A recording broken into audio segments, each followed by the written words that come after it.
Hi ನಮಸ್ತೆ. Action ಫೋ ಕನ್ನಡಕ್ಕೆ ಸ್ವಾಗತ. ನಾನು ಸತೀಶ್ ಸಾಲ್ಯಾನ್. ಇವತ್ತು ಮತ್ತೊಂದು ವ್ಲಾಗಿನೊಂದಿಗೆ ನಿಮ್ಮ ಮುಂದೆ ಬಂದಿದ್ದೇನೆ. ನಿನ್ನೆ ದಿನ ವಾಮದ ಪದವು ಹತ್ತಿರ ಒಂದು ದೇವಸ್ಥಾನದಲ್ಲಿ ಶ್ರೀದೇವಿ ಲಲಿತೋಪಾಖ್ಯಾನ ಅಂತ ಹೇಳಿ ಯಕ್ಷಗಾನ ಇತ್ತು. ಸೊ ಅದೆಲ್ಲ ಮುಗಿಸಿ ಮನೆಗೆ ಬರುವಾಗ ನೈಟ್ 2 ಗಂಟೆ ಆಗಿದೆ. ಸೊ ಹಾಗಾಗಿ ಇವಾಗ ಟೈಮ್ ಎಷ್ಟು ಅಂತ ಹೇಳಿದರೆ 11:15 ಆಯಿತು. ಸೊ ಕಾಲೇಜಿಗೆ ರಜೆ ಇದೆ, ಸ್ಟೂಡೆಂಟ್ಸ್ಗೆಲ್ಲ ಎಕ್ಸಾಮ್ಸ್ ನಡೀತಾ ಇದೆ. ಹಾಗಾಗಿ ಆರಾಮದಲ್ಲಿ ಬೆಳಿಗ್ಗೆ ಒಂದು 10-11 ಗಂಟೆಗೆ ಎದ್ದೇಳುವಂಥದ್ದು. ಕಾಲೇಜ್ ಇರೋ ಟೈಮಲ್ಲಿ ಬೆಳಿಗ್ಗೆ ಬೇಗೆದ್ದು ಡ್ಯೂಟಿಗೆ ಹೋಗ್ತೇನೆ. ಹಾಗಾಗಿ ಸ್ವಲ್ಪ ಫ್ರೀ ಮಾಡಿಕೊಂಡು ವ್ಲಾಗನ್ನು ಮಾಡ್ತೇನೆ, ರಜೆ ಇರೋದ್ರಿಂದ. ಸೊ ನಿನ್ನೆ ಲಲಿತೋಪಾಖ್ಯಾನ ಅಂತ ಹೇಳಿ ಚೆನ್ನಾಗಾಗಿದೆ. ವಾಮದ ಪದವು ಹತ್ತಿರ ಅಲ್ಲಿ ನೀಲಕಂಠೇಶ್ವರ ದೇವಸ್ಥಾನದ ಹತ್ತಿರ ಆಗಿರುವಂತಹ ಕಾರ್ಯಕ್ರಮ ನೋಡಿ. ನನಗೆ ಚಹಾ ತಿಂಡಿ ತಂದಿಟ್ಟಿದ್ದಾರೆ, ಇನ್ನೂ ಕೂಡ ತಿನ್ನಲಿಲ್ಲ, ತಿನ್ನಬೇಕಷ್ಟೇ.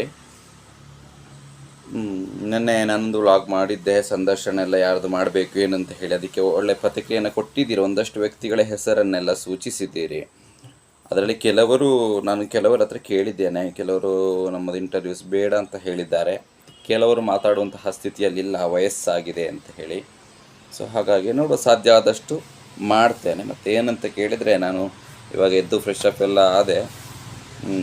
ಇವತ್ತು ನಮಗೆ ಕಾರ್ಯಕ್ರಮ ಇರುವಂಥದ್ದು ಸುಂಕದ ಕಟ್ಟೆ, ಬಜಿಪ್ಪೆ ಸುಂಕದ ಕಟ್ಟೆ ಹತ್ತಿರ ಕಾರ್ಯಕ್ರಮ ಇದೆ. ಹಾಗಾಗಿ ಹೋಗಬೇಕು. ಇವತ್ತು ಶ್ರೀದೇವಿ ಮಹಾತ್ಮೆ ಅನ್ನುವಂಥ ಪ್ರಸಂಗ ಸುಂಕದ ಕಟ್ಟೆಯಲ್ಲಿ. ಬಟ್ ಏನು ಕೇಳಿದರೆ, ನಮ್ಮದು ವಾಹಿನಿಯ ಪಾಡ್ಕಾಸ್ಟ್ಗಳು ಏನು ನಡೀತಾ ಇದೆ. ಇನ್ನು ಕುಳತಿಗೆ ನಾರಾಯಣಗೌಡರವರದು 2 ಎಪಿಸೋಡ್ಸ್ಗಳಿದೆ.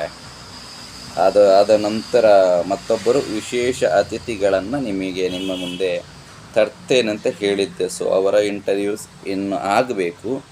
ಸೊ ಇವತ್ತು ಡೇಟ್ಸನ್ನು ಕೊಟ್ಟಿದ್ದಾರೆ. ಇವತ್ತು ಅವರ ಮನೆಗೆ ಹೋಗಬೇಕು ನೋಡಿ. ಅದಕ್ಕೆ ಬೇಕಾಗಿ ಎಲ್ಲ ರೆಡಿ ಮಾಡಿ ಇಟ್ಟಿದ್ದೇನೆ. ಇದು ಶೂಟಿಂಗಿಗೆ ಏನು ಬೇಕು ಅದಕ್ಕೆ ಬೇಕಾಗಿ ಒಂದು ಟ್ರೈಪಾಡ್ ಇದರಲ್ಲಿದೆ ಬ್ಯಾಗಲ್ಲಿ. ಮತ್ತು ಇದು ಲೈಟ್ಸ್ಗಳು ಒಂದಷ್ಟು, ಅದರಲ್ಲಿ ಮೈಕ್ಸ್ ಇದೆ, ಬೇರೆ ಬೇರೆ ವಿಚಾರ. ಮೈಕ್ ಒಂದಿದೆ ಯೂಸ್ ಮಾಡ್ತಾನೆ, ಇನ್ನೊಂದು ಮೈಕ್ ಇದೆ. ಸೊ ಹಾಗಾಗಿ ಇವತ್ತು ಅವರು ನಮ್ಮ ಆತ್ಮೀಯರೇ ನಮ್ಮನ್ನು ಬರಲಿಕ್ಕೆ ಹೇಳಿದ್ದಾರೆ. ಆದರೆ ಅಲ್ಲಿಂದ ಅವರ ಮನೆಯಿಂದ ಮತ್ತೆ ಆ ಕಡೆಗೆ ನಾವು ಮನೆಗೆ ರಿಟರ್ನ್ ಬರೋದಿಲ್ಲ. ಮಧ್ಯಾಹ್ನ ನಂತರ ಹೊರಡ್ತೇವೆ. ಹೋಗಿ ಅವರ ಮನೆಯಲ್ಲಿ ಇಂಟರ್ವ್ಯೂಸ್ಗಳನ್ನು, ಪಾಡ್ಕಾಸ್ಟನ್ನು ಮಾಡಿ ಮುಂದಿನ ಎಪಿಸೋಡ್ಸ್ಗಳೆಲ್ಲ ಆಗ್ತೇವೆ. ಕೆಲವರೆಲ್ಲ ಕೇಳ್ಬೋದು ಕಮೆಂಟಲ್ಲಿ ಯಾರು ಏನಂತ ಹೇಳಿ. ನಾನು ಹೇಳೋದಿಲ್ಲ, ನೀವು ನೋಡಿ ಯಾರು ಏನು ಅಂತ ಹೇಳಿ. ಒಳ್ಳೆಯ ಕಲಾವಿದರು, ಒಳ್ಳೆಯ ಹೆಸರನ್ನು ಸಂಪಾದನೆ ಮಾಡಿರುವಂತಹ ಕಲಾವಿದರನ್ನೇ ಪರಿಚಯಿಸ್ತಾ ಇದ್ದೇನೆ. ಸೊ ಹಾಗಾಗಿ ಅವರ ವಿಚಾರವನ್ನು ಮುಂದಿನ ಎಪಿಸೋಡ್ಗಳಲ್ಲಿ ಖಂಡಿತವಾಗಿಯೂ ನೀವು ನೋಡ್ತೀರಿ. ಕಮೆಂಟ್ ಮಾಡಬೇಡಿ ಯಾರು ಹೇಳಿ, ಹೆಸರು ಹೇಳಿ ಅಂತೇಳಿ. ಸೊ ನೋಡಿ, ನಿಮಗೆ ಗೊತ್ತಾಗುತ್ತೆ ಮುಂದಿನ ಎಪಿಸೋಡ್ಸಲ್ಲಿ. ಸೊ ಅಲ್ಲಿ ಅವರ ಮನೆಗೆ ಹೋಗಿ ಮಧ್ಯಾಹ್ನ ನಂತರ ಅವರ ಇಂಟರ್ವ್ಯೂಸನ್ನು ಮುಗಿಸಿ ತದನಂತರ ಅಲ್ಲಿಂದ ನಾವು ನಮ್ಮ ಯಕ್ಷಗಾನದ ಕಡೆಗೆ ಹೊರಡ್ತೇವೆ. ಸುಂಕದ ಕಟ್ಟೆ, ಬಜಿಪ್ಪೆ ಸುಂಕದ ಕಟ್ಟೆ ಹತ್ತಿರ ಇವತ್ತು ದೇವಿ ಮಹಾತ್ಮೆ ಅನ್ನುವಂತಹ ಪ್ರಸಂಗ ಇದೆ. ಯಾರೆಲ್ಲ ಆ ಪರಿಸರದವರಿದ್ದೀರಿ, ಯಾರಾದರೂ ವ್ಲಾಗ್ ನೋಡುವವರಿದ್ದರೆ ಬನ್ನಿ. ಸುಂಕದ ಕಟ್ಟೆ ಹತ್ತಿರ ಕಾರ್ಯಕ್ರಮ ಇದೆ ಅಂತ ಹೇಳ್ತಾ, ಯಾರಾದರೂ ಚಾನಲನ್ನು ಸಬ್ಸ್ಕ್ರೈಬ್ ಮಾಡದೆ ನೋಡ್ತಾ ಇದ್ದರೆ ದಯವಿಟ್ಟು ಸಬ್ಸ್ಕ್ರೈಬ್ ಮಾಡಿ. ಮುಂದಿನ ವಿಚಾರಗಳಲ್ಲಿ, ಮುಂದಿನ ವೀಡಿಯೋದಲ್ಲಿ ಒಳ್ಳೊಳ್ಳೆಯ ವೀಡಿಯೋಗಳನ್ನು ಕೊಡುವಂತಹ ಪ್ರಯತ್ನವನ್ನು ನಾವು ಮಾಡುವ.